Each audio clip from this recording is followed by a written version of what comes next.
already at the destination. Suppose we take the perception of seeing, eyes, the power of the eyes, the perception of seeing. What is the fulfillment for the eye? The eye has to reach the object, or the rays, light rays have to come from the object and fall into the eyes. Either way, the contact has to be made between the eyes and the object. And once the contact is established, and once the object registers itself in our mind through various organs, through various body parts, it goes to the brain, and then the picture is registered, then we see the object. If the object is to be taken as the final destination of eye, then even before the eyes would reach there, it's already permeated by Atman. And the eyes reach there, the object, and the eyes can only show us the physical aspect of the object. The real essence of the object, which is Atman, because even in an inanimate object, Atman exists as existence. That aspect of Atman cannot be revealed by the eye.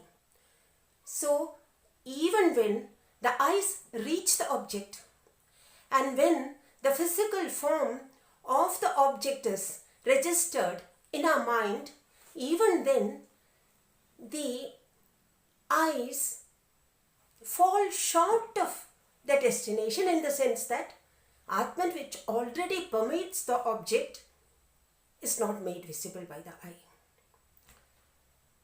Either way, take any sense organ for that matter,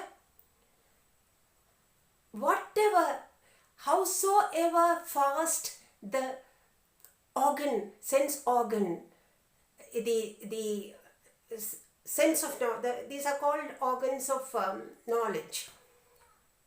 These jnanendriyas, howsoever efficiently the jnanendriyas do their work, howsoever fast they run, they cannot catch up with the Atman. Because the Atman is already there. It has already reached the destination, or rather, it is there through in everything that we can perceive through our senses of knowledge, organs of knowledge. So there again, Atman stands in front of all of that.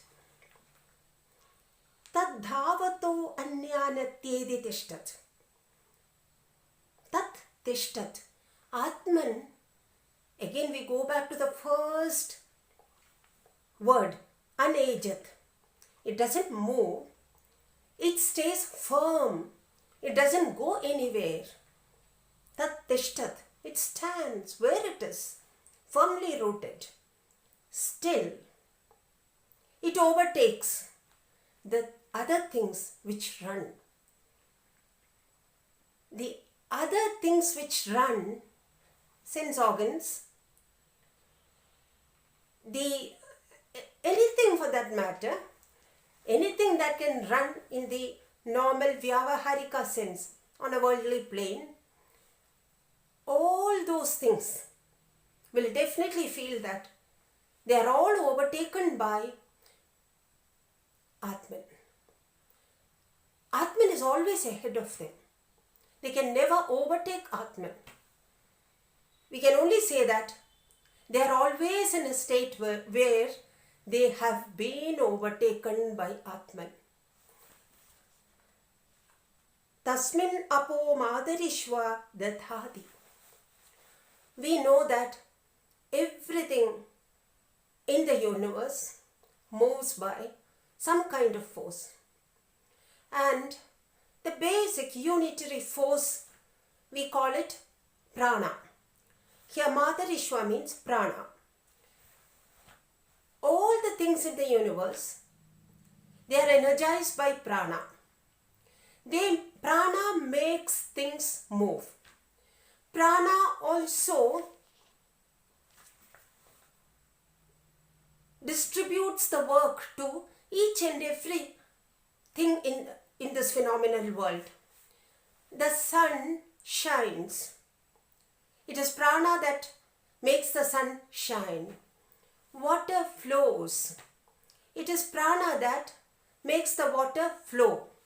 Prana has distributed the work.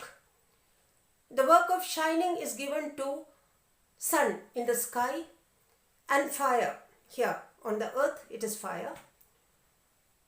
The work of flowing, fluidity, is the dharma or characteristic of water. It is prana that has assigned the duty and effected a division of work and maintains everything in balance.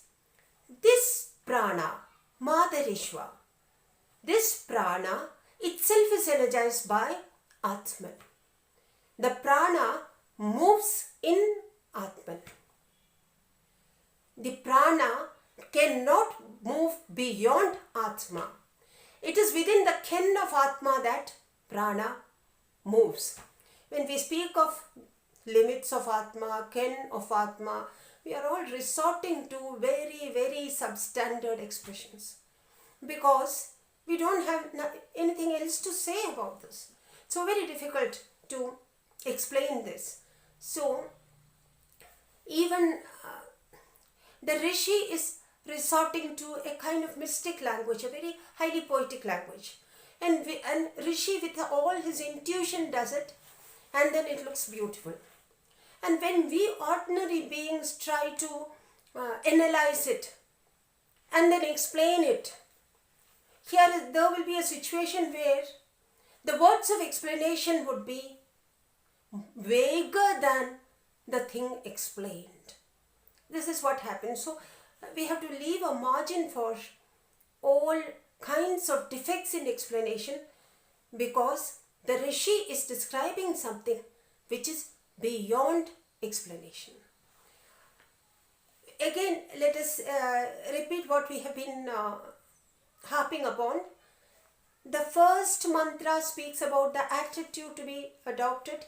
The second mantra speaks about the way in which we have to perform our actions. The third mantra warns us. We are given a warning. What will happen if we disregard Atman? If we kill Atman? What will happen to people who are Jana, Atma Hano Jana? What will happen to killers of Atman? And from the fourth mantra, fourth, fifth, sixth, seventh and eighth, 5 mantras, the Rishi tries to give us an idea of what exactly the Rishi means when he says killers of self. Then the Rishi has a responsibility to explain what is self. So that is the concept of self is sought to be explained. We can't say fully explained. Sought to be explained through the next 5 mantras from mantra 4 to 8. Mantra 4, with God's blessings, we'll see in the next session. Pranamam to all blessed souls. Shri Gurubhyo Namah.